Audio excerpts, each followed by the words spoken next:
Are you coming back to school with me? We could have done it all so easily. Hi, my name is Craig Thompson Wood. I'm your host on Teaching with Board Games. Today I'm doing a publisher focus on Haba.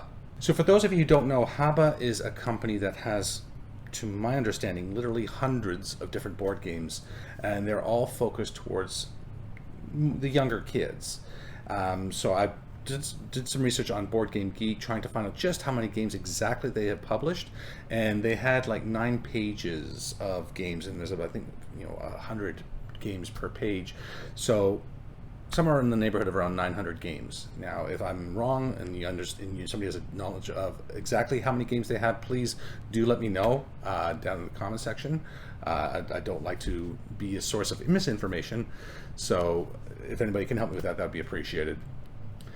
But however you slice it, whether it's actually 900 or maybe less, I mean, the fact is they have many, many, many games available for young kids. And what I think is so great about this is not that I think you should buy them all, but rather the fact that because you have so many games available, what that means is that you are able to make choices in terms of what you want to buy, with knowledge that if you make careful choices, you're almost certainly going to be able to find something that is going to suit your needs.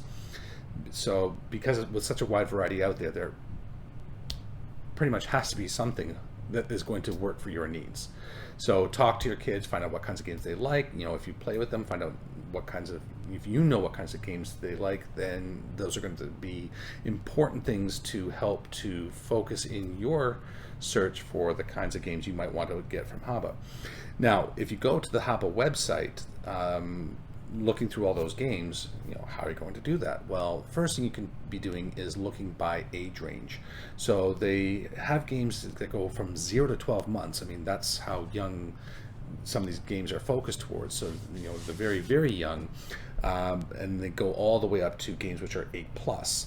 So does that mean that these games are not going to be appropriate for teenagers or adults? Well, because they're good for 8-year-olds, maybe a lot of them aren't going to be, but that again is the kind of thing that maybe you're going to have to explore for yourself. I know there is one game which I'll be talking about later in the video, which I have played with adults, and we've had a great time playing it. And so that would definitely, there are going to be those games which are the exceptions. So once you've got past the ages, which age range you're looking for, they also have another way to focus in your search, and that's by the categories. So they have different categories available on their website. So they have games which are labeled as my very first games. So again, those are going to be the ones for the very, very young kids. Family games, so to be played as a whole family. Dexterity games, which are dexterity games, think Jenga, where you're removing blocks, putting blocks, or maybe flicking something like pitch car, where you're flicking things around a board, trying to get to certain spots. Those would be your dexterity games. Or putting things on top, trying to stack things without having them fall over. Matching and memory games, strategy games, and travel and tin games. So those are games in a tin that are good for traveling because they're small, they're protective in that tin case. Now on their website, Haba has put out what I would think is their mission statement. It tends to be a little longer than your typical mission statement, but it really does give a great sense of what Haba is about. So I thought I would share that with you right now. What they say is as follows: games are the great teachers of our youth. From games we learn to take turns, we learn to plan and strategize, we learn to follow rules. We learn to communicate, cooperate, and compete. Haba's games are designed to foster these skills through creative, inquisitive, and thoughtful play. Made from Haba's quality wood and sturdy cardboard, each game uses fun as a bridge for learning. And to me, that is so much of what I'm trying to do with my own personal teaching, with my, raising kids and grandkids, and with this channel. Is all those skills that they mentioned there: the communication, cooperation, competing, just inquisitive, thoughtful play, all those things, and sharing with you, the viewer, how we can use games to that end.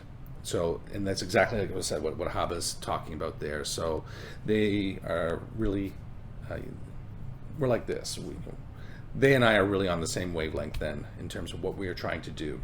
And I mean, what I love about using games for teaching these kinds of skills is because these are the kinds of skills, like how else do you teach people to be cooperative? How do you teach people to communicate well with one another? These are difficult skills to be learning. I mean, you learn communication by just talking with other people, but sometimes interacting in those social situations, sometimes having the framework to set up the social situation within. It helps when you play a game. You have those certain parameters around it that you understand. What is acceptable, not acceptable in terms of how you're talking to other people at the table, your behavior, etc. It's all these skills that you are learning through the play of the game, and I think that's absolutely wonderful. So on this channel, I have done a few games from Haba in the past, and I'd like to share a few of them now. Just to remind you, so just recently, I think just in the last couple of months, I did a look at Logic Labyrinth. I've also, in the earlier part of my time with this channel, I did Animal Upon Animal, and this is now one of Tiffany's favorites, although and we did get past the point where she just wants to knock my stuff over. Last time she was here, we were actually taking turns playing nicely with this one. We're not playing the game as properly as the rules say to play it, but taking turns putting animals onto it and just seeing how high we could stack it before they all fell off. So this is one of the examples of your dexterity games. And then the last game, which I don't have a copy of here, I've got it back at the school, is Rhino Hero. And that's the one I'm talking about, where I played that one with adults as well as with kids, and it transitions well. And that's actually one thing too that I want to say about the dexterity games, is that dexterity games are great to play when you're playing adults versus kids. When it's a competitive game, dexterity games are fantastic because age and experience does not necessarily equate to greater skill in a dexterity game.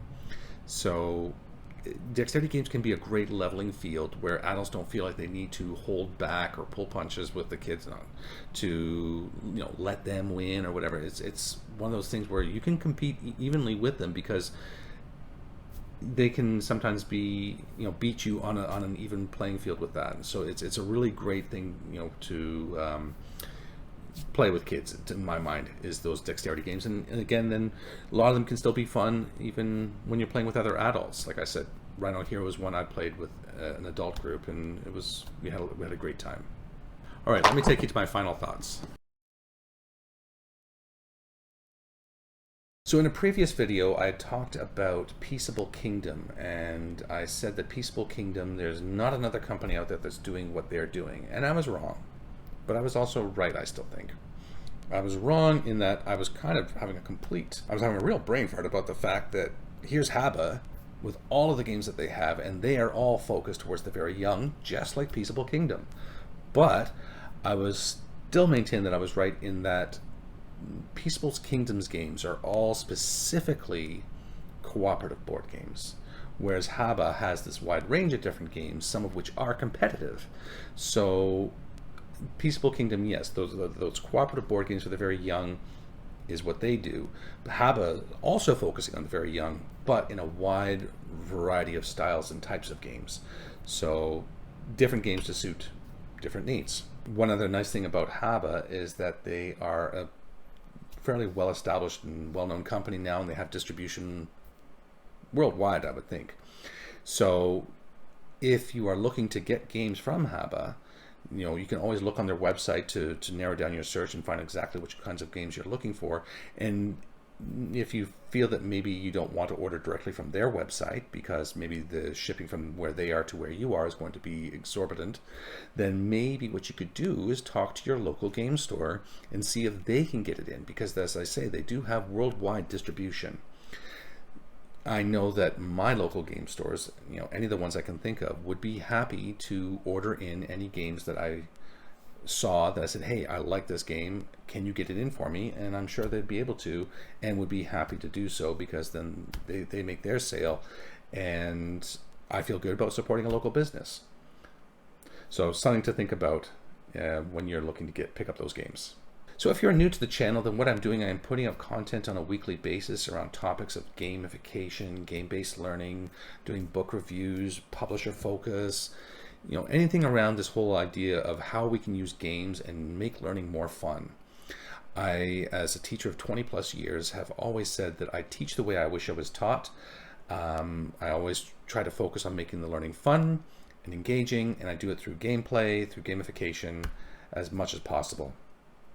If this sounds good to you, then please do remember to hit like and subscribe down below. It really does help. If you have any other topics you might like me to talk about, whether they be books or games or companies or anything at all, leave me that message in the comment section below. I do love to hear from the viewers, as it gives me so much great ideas for fresh content on the channel. Well, that's going to wrap it up for today's episode. Until next time, I am Craig Thompson Wood, your host on Teaching with Board Games, saying thanks for coming to the classroom. Are you coming back to school with